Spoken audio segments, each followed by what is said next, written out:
How to turn on quiet mode on Instagram. If any day you are an Instagram user and you would like to turn on the quiet mode on Instagram, just follow the following steps. For this, first of all, you have to launch Instagram application by tapping on Instagram.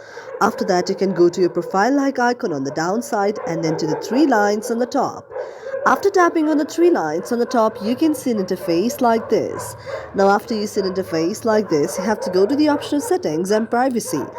After tapping on settings and privacy, you can see an interface like this.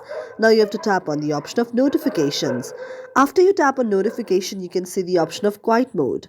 You can tap on that, and in order to turn on the quiet mode, you just have to enable this, and this way, quiet mode will be turned on your very Instagram. Thank you for watching our video, and if you really like it, do not forget to subscribe our channel.